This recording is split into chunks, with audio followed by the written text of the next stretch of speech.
If you are still trying to be out there doing LLCs for the average entrepreneur, for the average person starting the restaurant down the street, your business dried up a long time ago. You better learn to adapt. That's Eric Farber, founder and CEO of Creators Legal. This is the future. There's no question.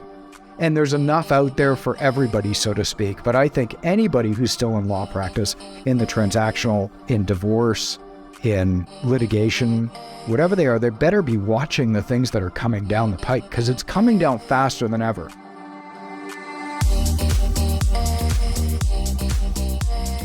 I'm Michael Mogul, founder and CEO of Crisp, the nation's #1 law firm growth company.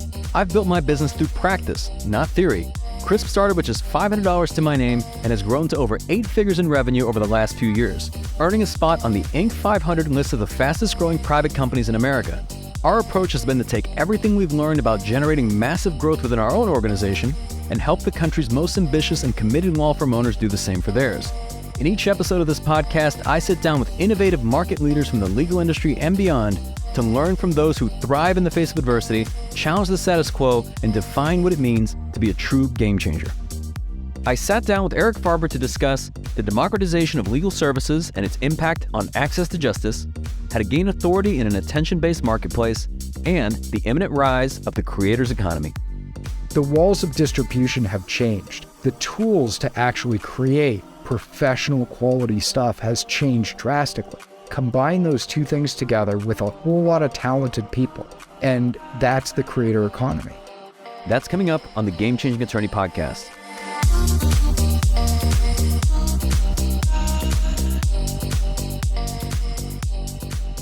Before we begin today's episode, I want to remind you that we aren't beholden to any sponsors or run any ads on this podcast. This allows us to present all of our episodes raw and unfiltered.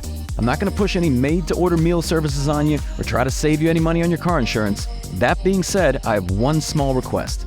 If you receive any value from this podcast, please give it a 5-star review. Pay the fee so we can keep this podcast free. Eric, welcome back to the podcast. Thank you for having me. So for the people listening, so you were on the podcast back in episode 54. It was 2 years ago. And we were talking about at the time, the book that you'd released, The Case for Culture. Obviously, you're a founder of a phenomenal law firm, Pacific Workers. But I'm curious, since that time, a lot has taken place over the last 2 years. What have you been up to?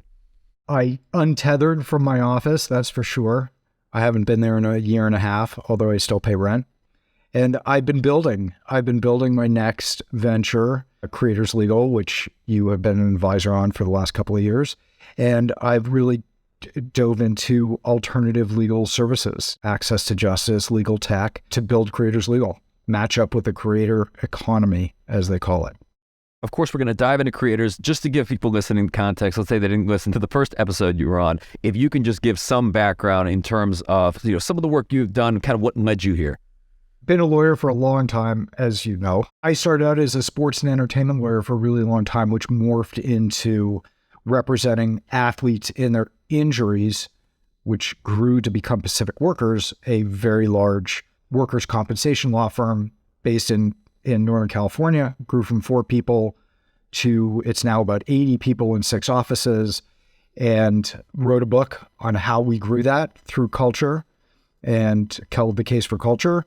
And then I kind of stepped aside in many ways, handed it over to my partner so I could pursue an idea that I had, and I've had for over 10 years, the Creators Legal, which is essentially legal tech for the entertainment business.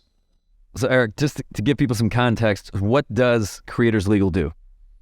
Creators Legal is a legal tech platform, LegalZoom for the creator industry, online legal without lawyers for contracts and contract management. Filmmakers, musicians, podcasters, digital content creators, designers, artists, etc., are all kind of coming into the site, getting super simple, fast contracts, affordable to do their productions.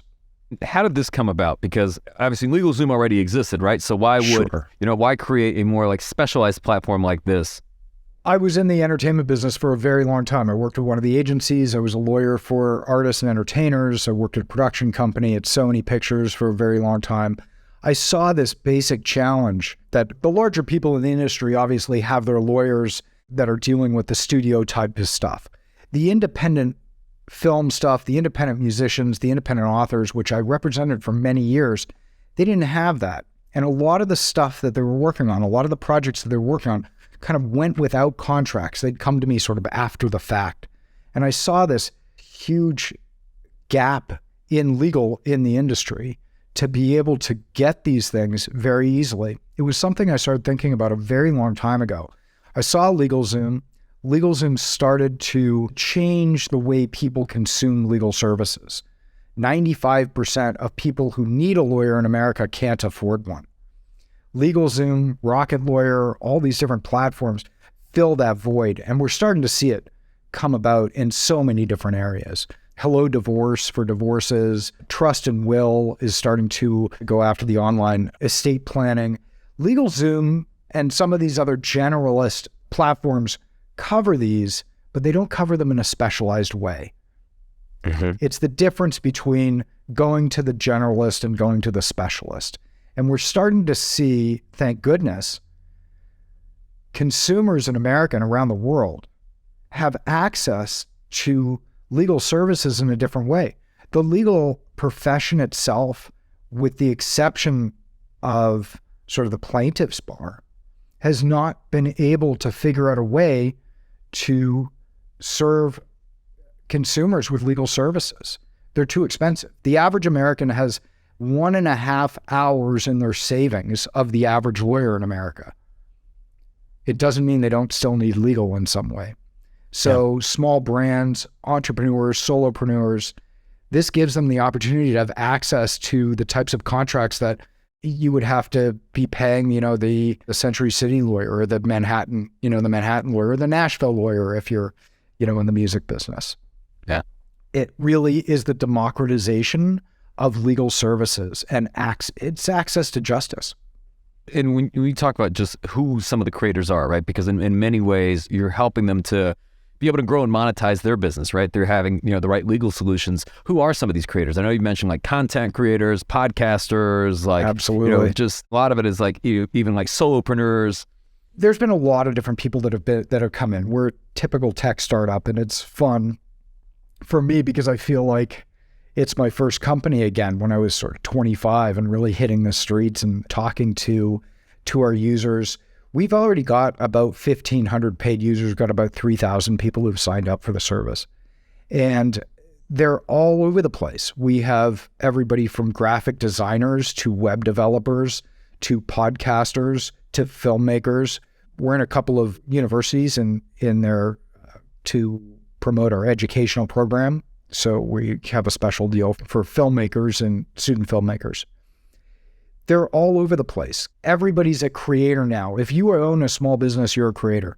If you're a small business and you want to get an influencer, you have somebody that you need to do the TikTok videos, you have a brand deal that you can go get. Or you're a creator that gets a brand deal, you can go grab them. The creative industry is so prolific. And I actually have stopped calling it the creator economy and moved to calling it the passion economy. People are becoming untethered from their cubicle. People are becoming untethered from sort of that grind style of work and moving towards, I'm a guitarist and it's time for me to earn my money as a guitarist. The beauty of the, quote, the creator economy or the passion economy is the fact that people can now distribute in a way they never could before. We're doing this podcast and you've got this great microphone in front of you and the sound, the platform that we're recording on, the cameras, all my stuff has come with my computer. 20 years ago, this was a rental from AZ Rentals, and there were only a couple of places, that you could actually even rent this quality of equipment for. So the tools themselves have become really inexpensive to be able to do this stuff. And then the distribution, it's not like you've had to go to a distributor and say, well, here's a pilot of the game-changing attorney. Will you distribute it? You just grab yourself an Apple account and start uploading the podcast. Yeah. The walls of distribution have changed. The tools to actually create professional quality stuff has changed drastically. Combine those two things together with a whole lot of talented people, and that's the creator economy.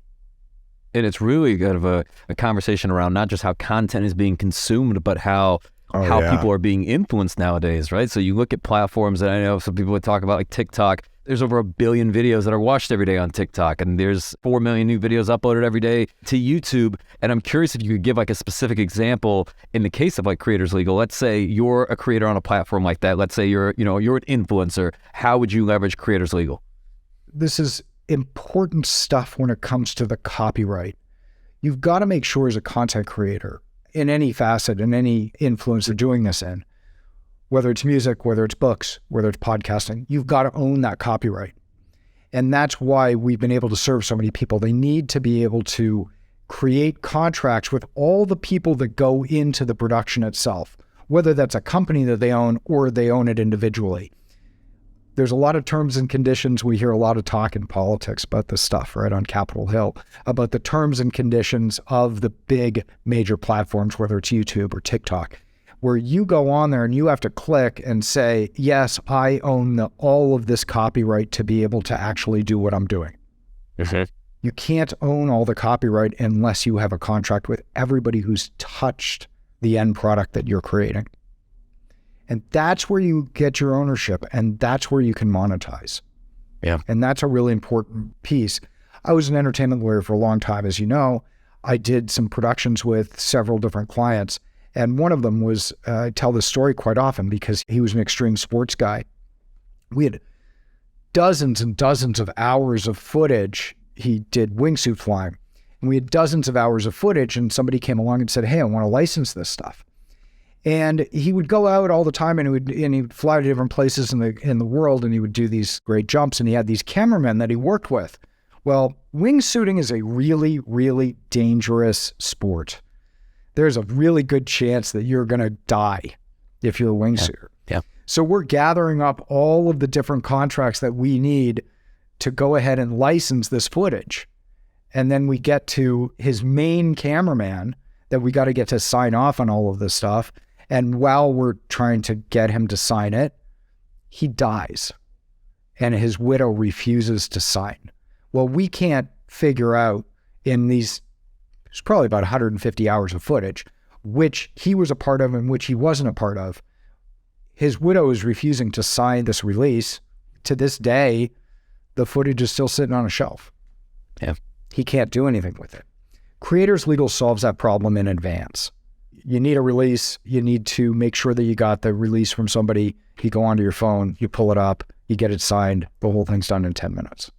Now, I'm sure there's going to be people listening to this, let's say you're specifically if you're a contract lawyer and you're thinking, yeah, that sounds good, but I would not recommend that, right? I would not recommend that to my clients because whatever kind of templates you're going to find on a platform like this, they're not going to work. You really need to get the intricacies right. Like, what would you say to that? I would say that's exact same thing I used to tell people when I was a lawyer, and they said I was just going to use LegalZoom to do my LLC.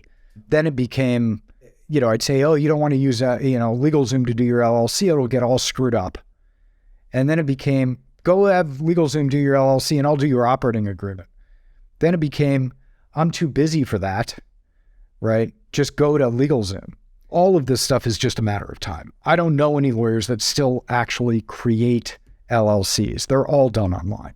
This is do it yourself. Sure, there's going to be more complex situations that require more complex contracts, but for the vast majority of this stuff, this is where it's at.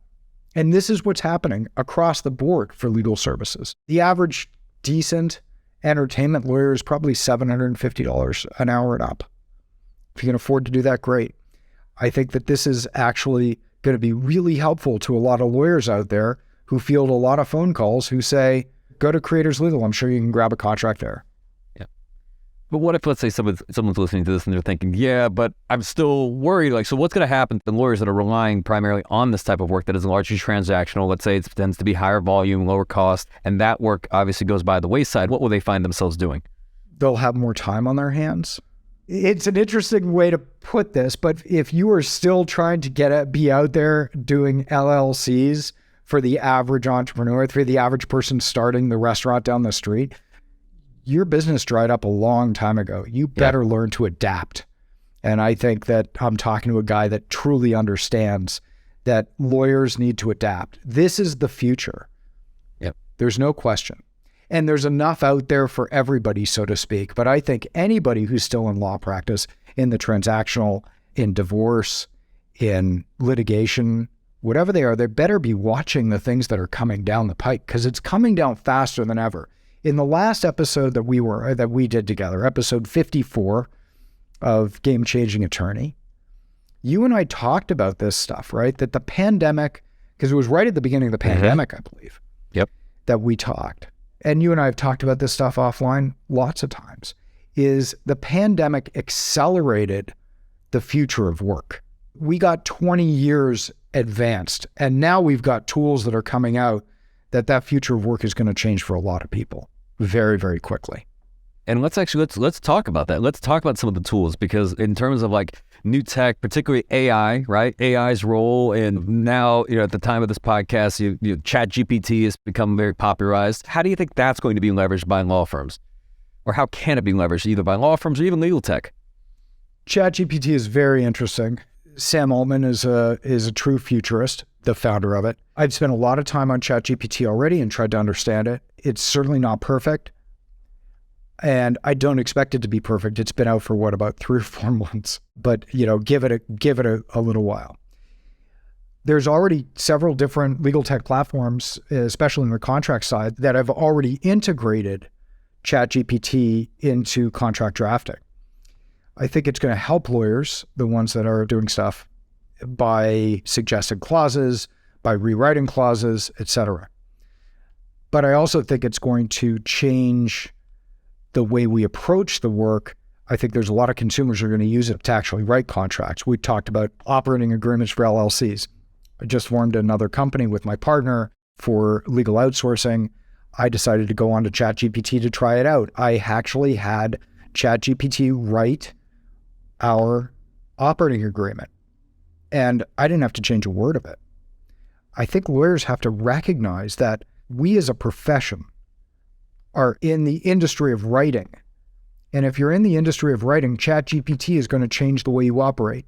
If you're a marketer and you haven't realized that you don't need to write blogs anymore, that ChatGPT can write a better blog for you than you can, then you're just living in the woods. The new jobs are not necessarily writing the contract. The new job is learning how to operate AI. I had a colleague of mine, Leroy Weinstein, he actually, he shared, I want to give him proper attribution. He said that, you're not going to be replaced by AI, you're going to be replaced by a person using AI, right? That's and right. it's someone leveraging it appropriately. Yeah. So it's interesting in the sense that I think sometimes people, when they hear about AI, ChatGPT, they think, oh man, I'm going to be out of a job. But really, if you really dig into these platforms, if you use them, you have an opportunity to see that, wow, this is an opportunity to gain leverage, right? This is an opportunity to do things more efficiently. Now all my team members can have AI assistants and be able to work more effectively and more productively. I mean, I don't know that ChatGPT is a replacement for just being able to provide effective legal services, but at the same time, if what you can do can be solved with just one prompt, then maybe it is time to kind of reevaluate the value that you're providing. Yes, that's absolutely right. Andrew Arruda was the founder of Ross AI. Ross AI was the first foray into artificial intelligence legal, helping lawyers and law firms that are serve their clients. It was a very advanced system. They're being sued now by Wessel and Lexis. I had known about Ross AI. It came out. It wrote briefs. It did research. It was quite amazing. I was at the AVO conference. I don't know if you remember this, but it was the AVO conference. You gave away your first Tesla. Yep, 2017. Okay. Yep. Right, 2017. And Andrew Arruda was the final speaker at that AVO conference.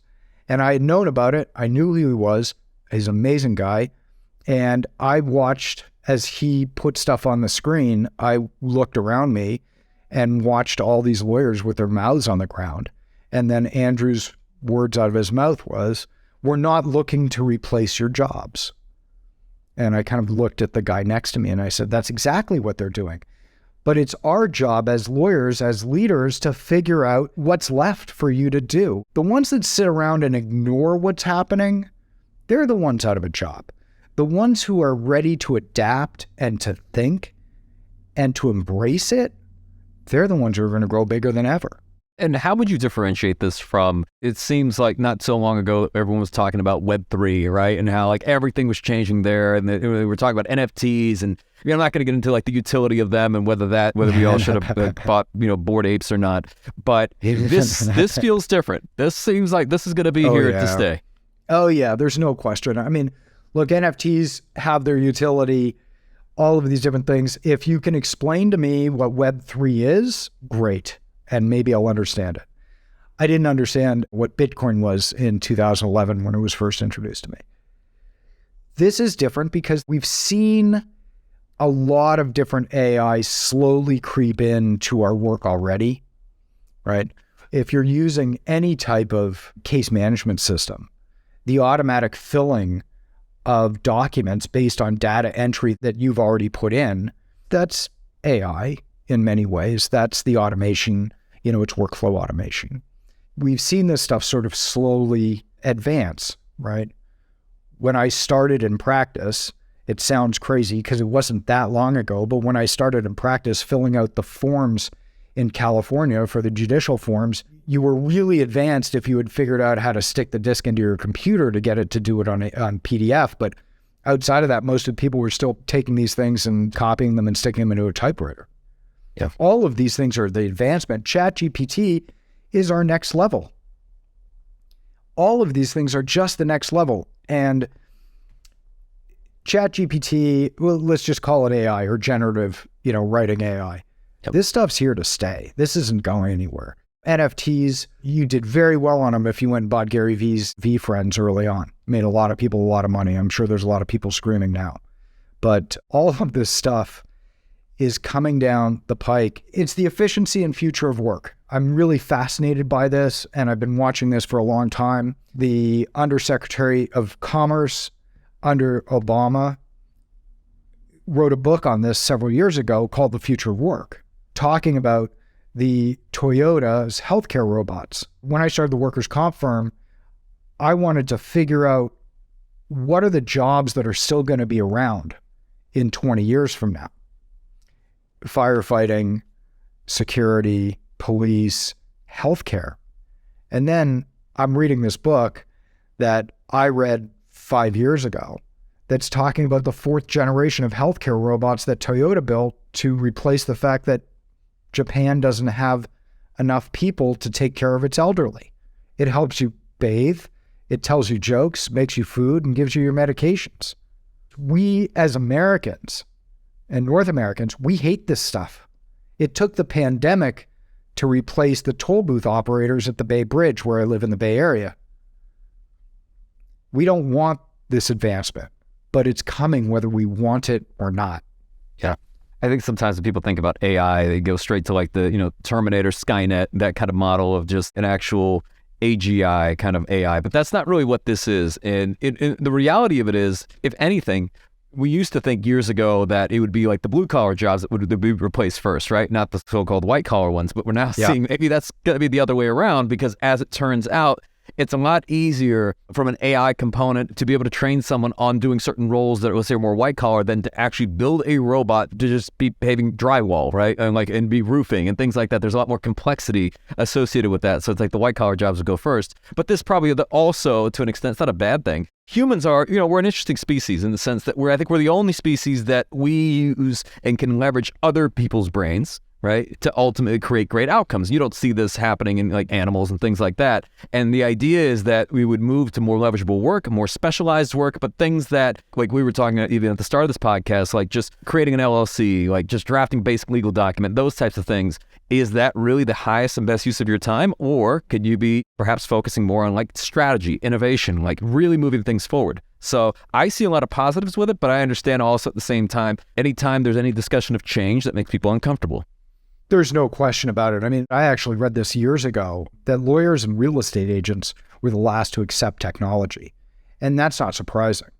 I mean, we were the first in our industry in California to use electronic signatures. We were the first ones to literally go to the workers' comp board and say, is it okay that we use electronic signatures? It advanced our ability to sign up clients. Overnight, we went from a 50% sign-up rate to 95% using DocuSign. We're the only ones who did it all the way up until the pandemic when the court announced to everybody else it was okay. We're just really slow at doing this because Emily, your producer, and I were talking about the fact that lawyer advertising, which has given you life and given me life, that wasn't that long ago. Lawyers were sitting around going, that's beneath us to advertise. Yeah. We're not like other areas of the law. How many lawyers advertise still to this day, right? They've had the ability to do it for the last 50 years, but maybe 5% of lawyers, I read it a few years ago, that it was less than 5% of lawyers. And of that 5%, only 1% spend more than like $5,000 a year. Yeah. This has been an opportunity for lawyers for years, but we don't accept the opportunities that are presented in front of us. As an industry, we don't really accept these opportunities. Now, there's not just an opportunity to make your practice more efficient, to focus in a different way, but if you don't, you're going to get your lunch eaten. So why do you think that is? I mean, particularly, let's say in the legal profession, why is it that just in general, prior to now, people are not quick to evolve and pivot? We generally have not seen as much innovation. We're starting to certainly see much more now, but just why is that? We're old and tired in our ways. I think that's just at the core of who we are. We're cautious people. And that's what's allowed some really amazing people. You've had Morgan on your show a couple of times. It allows these dearths of innovation for most lawyers have allowed forward-thinking people to really take advantage of this stuff. I can't answer why completely we're so bad at this, but that's where the opportunity is for the people who are going to be forward-thinking. I had some tech guys over for Super Bowl, and within a week of ChatGPT coming out, they've already built a product that they're about to go out there and sell. Why? Because in tech, the whole purpose is to recognize new innovation. Mm-hmm.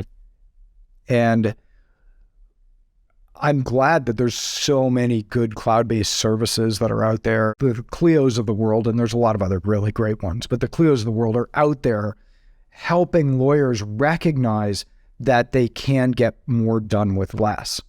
Yeah. They say every company is a hospitality company. Yes. But every company is a technology company. From day one at Pacific Workers, when we started it, I said, whatever issues we have, whether it's from customer service to fighting the case, all our wars will be won with technology. And lawyers have got to explore what's out there to be able to help them. Yeah. ChatGPT is just one of those tools that will quickly be part of what we're doing. And it will change marketing. I'm already seeing the videos and the commentary about how this is going to change SEO. And I'm not sure I completely understand it, but we know that it's going to happen because search is going to change. And then what we're seeing is, search engines will likely, potentially, turn into answer engines. I mean, we're already seeing this with Google, right? When you type in a search query, you're going to see that a lot of the responses are there. The answers are already there. They're through drop downs, and you don't have to go to the website. Microsoft buys ChatGPT, multi-billion-dollar transaction, integrates that with Bing. Now you're going to type in some sort of search. You'll just get the answer there. I think anytime somebody says, well, this is now over entirely, I don't know that that's ever true, right? Like everything will still work. I think things will still have value. But what I hear is really in the sense that if you don't pivot and if you don't evolve in some way, that old way of thinking is going by the wayside. It's always been that way, right? I do remember the IBM Daisy wheel printer. It doesn't work that way anymore. You're hard-pressed to find a printer anywhere. It's unnecessary. So if I was the inventor of the Daisy wheel printer, my royalties are pretty much done, right? All this stuff evolves, and it evolves quickly. The idea is recognize it, see it. I was talking to Bilal, my partner, very well, this morning, and he said he went into ChatGPT and he asked the question to recommend a workers' compensation firm in Oakland, California. And he said, thank God we came up first from ChatGPT. But this is the whole idea that we're becoming search. But I also remember being at your second Game Changer conference that Gary Vee was on stage. And he said that search itself will change by virtue of answer anyway. which is the Alexa. I think he was using Alexa as the example, but it was, hey, Alexa, I'm looking for a lawyer. And Alexa is not going to spew out 400,000 answers like Google would. It's going to spew out one. So your goal is to be everywhere all at once, right? You and I have used that term for a really long time. And then they came out with that movie this year, right? Yep. And I said, oh, they stole our tagline for business. So you've got to be everywhere all at once. So Alexa, when it's doing its search and pulling back an answer, is giving one answer, because you're either going to be the leader in your field, in your industry, in your local market, or whichever market you're trying to hit, or you're down at the bottom. Yeah. It's basically like first place is a Cadillac, second place is a set of steak knives, third place you're fired.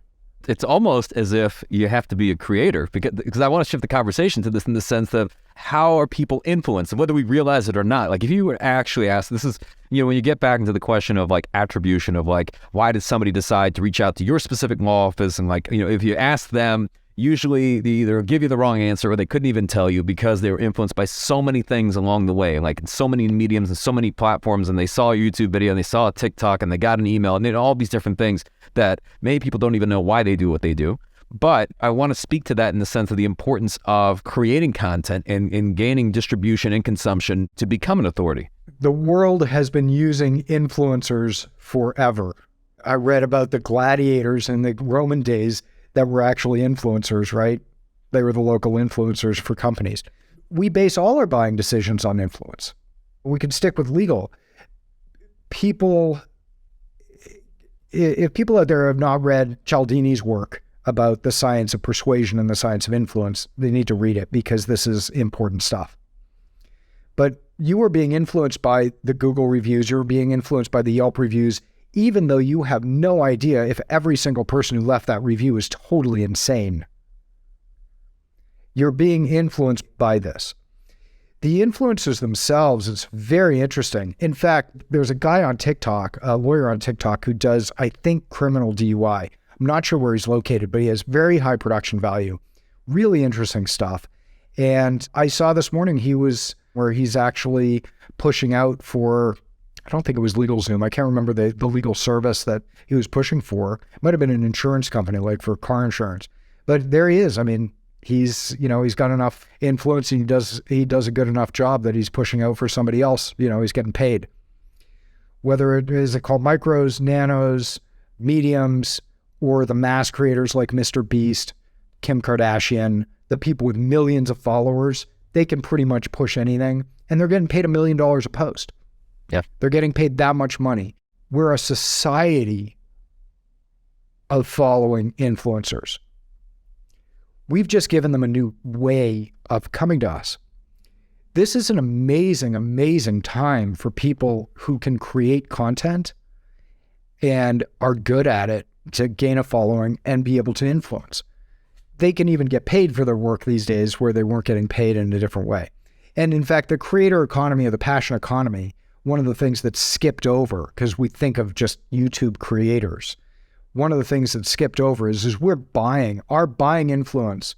And Gen Z especially will not buy something unless they know that somebody that they follow and that they respect has endorsed that product. So somebody can even have 10,000 followers, but if it's in a very specific niche, fishing lures, we'll just take that niche, they can actually make a living doing that through affiliate marketing, through whatever it is. But we are a society of being influenced. It is highly ingrained in our culture. You can go back to old newspapers from the 1800s and you can see the wrestlers of their day, who were some of the biggest celebrities out there, pushing soap. There's nothing new. There's never anything new, right? It may be new technology in serving us, but it isn't really new. It was interesting seeing, even fairly recently, like leading up to the Super Bowl, I think the cost of like a 30-second Super Bowl ad was around $7 million, something like that. And I think Mr. Beast commented on a tweet that was sharing that, and he said, that's crazy. If anyone wants to reach 100 million people for less than 7 million, just let me know, right? Because I think almost every single video that he's putting out is reaching that many people. Absolutely. It's very interesting because when I was growing up, there was like 4 channels on TV, and then it started expanding, and there's HBO and Showtime and all these other things. But there was a very centered water cooler culture of TV shows. Everybody watched the same stuff. We know of thousands of opportunities and thousands of outlets, distribution outlets, to consume our media. So it's no surprise that we have far more influencers than we've ever had before. Mr. Beast is the first $1 billion influencer. Somebody offered him, I think, $1 billion for his company, and he turned it down. And it was a smart move because it's worth a lot more than that. Because when he puts something out, he's getting 25 million views. The other talk in the advertising community has been about Rihanna performing the halftime show for free. They also, based on the amount of money that the commercials cost, $7 million a minute, Rihanna got $182 million worth of airtime. Her brand spiked by something like 18,000% online. She probably sold more that day than she's ever sold before. So she got $182 million to perform a free halftime show. Now, I want to connect this so people are listening. Let's say they're law firms. They're like, that's great about Rihanna and Mr. Beast, and you can look at all these influencers, but you're seeing this in legal as well. And we're seeing a lot of lawyers who've only been licensed for a few years that are becoming authoritative voices that are ultimately growing very successful law firms, and they're bringing in a ton of clients. And it's because they're commanding a lot of attention.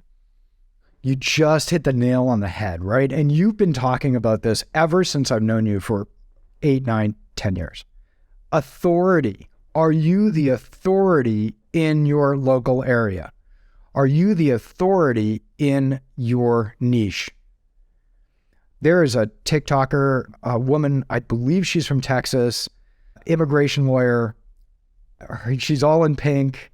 Everybody in her office is in pink. I bet she can't be practicing for more than 2 or 3 years. But I also bet that she signs more immigration clients than anybody else. Yep. Yeah. I won't try to guess. I'm pretty sure she's got at least seven-figure following at this point. Yep. Unfortunately, it's not good enough to simply be a lawyer these days. You've got to be able to get in front of the camera, or have somebody get in front of the camera, or find the right ad agency who can create video for you to put you out, to make you the authority in your marketplace. It's just the way it goes. There's a lot of people out there who are going to do really, really well because that's the age that we're living in. And let's dive deeper into that, because someone listening might think, okay, so what do I do now? Do I do those TikTok dances? What do I need to do to get followers, to get people to like and comment on my posts? And then let's say they do it for a while and they're like, well, maybe I'm not getting cases from it. And I think sometimes people are missing the point of that, right? Yeah. Of ultimately what is happening here, what is taking place. In building authority, right? You have to build some sort of connection with people. They have to be able to see that, okay, this is a human being, that you have to differentiate, because, legal, like many other professional service businesses, is becoming heavily commoditized. So in many ways, you're decommoditized. So like the person you mentioned, I think her name is Kathleen Martinez, right? So she's the one on TikTok. And someone may have, if they had a thought one day and they said, you know what, I need an immigration lawyer, they wouldn't even know who to call, right? Like they don't have one in mind. If they did know who to call, maybe they saw someone on a billboard, or they'd start typing into a Google search, or they start looking at reviews. But nowadays, they're scrolling through TikTok, right? And in their mind, they already know who to call. The thing about TikTok and Pinterest and various other platforms, these are search engines. TikTok is a search engine. You can go searching, and a lot of people do. YouTube, why is it so big? Because it's owned by Google. And that is more of a search engine than anything else. What's the playbook? The playbook is authenticity. I don't care what you're hitting. It's authenticity. I am not going to be doing TikTok dances. I'm not going to be doing the latest trend. I'm just going to go answer questions. If you want to know what you should be talking about in your niche for Fort Lauderdale, Florida, making stuff up, I would go in and say, what's the most important things for somebody to know? What are your frequently asked questions that are on your website? Go take the first 5. Go grab BigView, the cloud-based teleprompter, for free. Go type out a quick script. Use ChatGPT if you want. I can do it for, a few seconds. And create those, turn on your camera and start recording and upload them. I mean, that's it, right? You probably want to do a little bit of production value, but the more authentic, the better. Authenticity resonates with an audience better than anything. I watch a lot of this stuff. I am admittedly become terribly addicted to TikTok. It started as research and just became an addiction.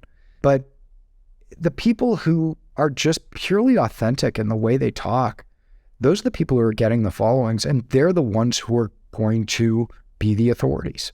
Yeah. That's it. You want to do something? Post once a week. Get it to twice a week. It's one of those things. So you're not going to go on the diet and go from McDonald's 6 times a week to 0, right? You're not going cold turkey. This is tough stuff. Creating is not easy, and we know why people get rewarded for it. But start learning the platforms. Start looking at the basic frequently asked questions. That's the easiest way to get started, right? Is to answer questions. And that's where you want to get going. Podcasting, on the other hand, I think is probably the easiest of all of them to get started. And you can take those podcasts that you're doing, do them on video. You and I are using Riverside right now. I use Riverside as well. They've got a great platform. They have a free version as well. Almost all of these tools that you can use have free versions to get started and get a podcast out there. You could take that podcast, you can cut that video up, you can post onto YouTube, you can post onto TikTok, you can post on Instagram. I would choose one platform to start and get as good as you can on that platform, because it's not easy, but choose one platform. They all have their different nuances to them. LinkedIn is a great place. LinkedIn is pushing video more than anything into their algorithm right now. And let's say you're a transactional lawyer in the veterinary industry.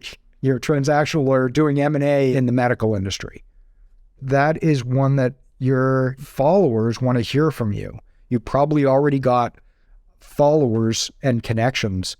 Go to LinkedIn, go and start putting video on LinkedIn. Less than 1% people who have LinkedIn accounts are even active on LinkedIn. And it's like 1/10% is posting video. And LinkedIn is currently pushing video in their algorithm. So you're going to get seen. And the beauty of it is you've already got the followers in LinkedIn. You're trying to build a following in TikTok where it's consumers rather than the type of people you're trying to reach. Choose your niche, understand your niche, choose some frequently asked questions, and go after the easiest place. But post video as much as you can. I'll illustrate this even with a story to support your point. So I won't name who it is because they're still kind of undergoing this deal, but essentially we had a guest that was on this podcast. We post a lot of like the video clips on various social media platforms. So like Facebook, YouTube, Instagram, LinkedIn, TikTok. And he had essentially a bigwig of Hollywood reach out to him. And this is somebody that you could not get a hold of this person if you tried. Like literally you could have sent this person Super Bowl tickets, you can send them gifts, you can send them briefcases with cash, and like you never get a hold of them. In fact, I had another colleague who's like won multiple Emmys and is an award-winning director. He's like, I've spent 20 years, I haven't been able to get a hold of the person. And he had this gentleman reach out to him, and now they're in talks on doing like this HBO series, this HBO documentary series. And when he asked him, he's like, well, how'd you get this person in Hollywood to get a hold of you? Like, how did they reached out to him? And it's because they saw his TikTok video. Like, you never know who's watching. That's the idea behind it. And of course, the distribution matters. And of course, the content matters. And like all of these things. But at the end of the day, there's the saying, right? You're either at the table or on the menu. So those that are absent from this conversation, whether it's, creators that are not creating, or whether it's people that are not leveraging, legal tech, and they're not leveraging AI, all these different things, start using these things. And more importantly, I'd say, start looking at them as, this is how I can gain leverage. Here's some more opportunities are, as opposed to approaching them with like, you're just going to kill my business and I'm going to be terrified of this thing and this is a bad thing. Because whether you think it's a good thing or a bad thing, there is going to be people out there that are going to be the forward-thinking ones that are going to start leveraging it. No question. A quick similar story. When I started Creators Legal, I really kind of wrote down, okay, who are the people that I'm going to ask to invest, et cetera. And one of my really good friends who I worked at the agency with, in the mailroom, I hadn't talked to in like 20 years, and became one of these huge Hollywood moguls. And I was invited by Creator Magazine to do a LinkedIn event. And I look, and they didn't promote it very well, but it was promoted well enough that there were, maybe 15 people in the total thing. And I looked down, and there is my old friend who said, "This is a great idea. Get in touch," and texted me. I hadn't talked to him in years, right? And you never know who's going to sort of be in the room, watch the TikTok, be on the LinkedIn event, be in the Twitter spaces. There are so many opportunities for people to jump in. You no longer have to be discovered by Hollywood. You can create your own. And Eric, as we come to a close, because we'll have to do this again. Now, this has been part 2. We'll have to do a part 3. But as we come to a close, this being the Game Changing Attorney podcast, what does being a game changer mean to you? I think it's everything that we've been talking about so far in this part 2. It is the fact that you are seeing around corners. You're trying to adapt and accept the future and not fight it. That's being a game changer. I want to give a huge thank you to Eric Farber for taking the time to speak with us today. And I want to thank you, yes you, for listening to this podcast and for your commitment to growing as a leader.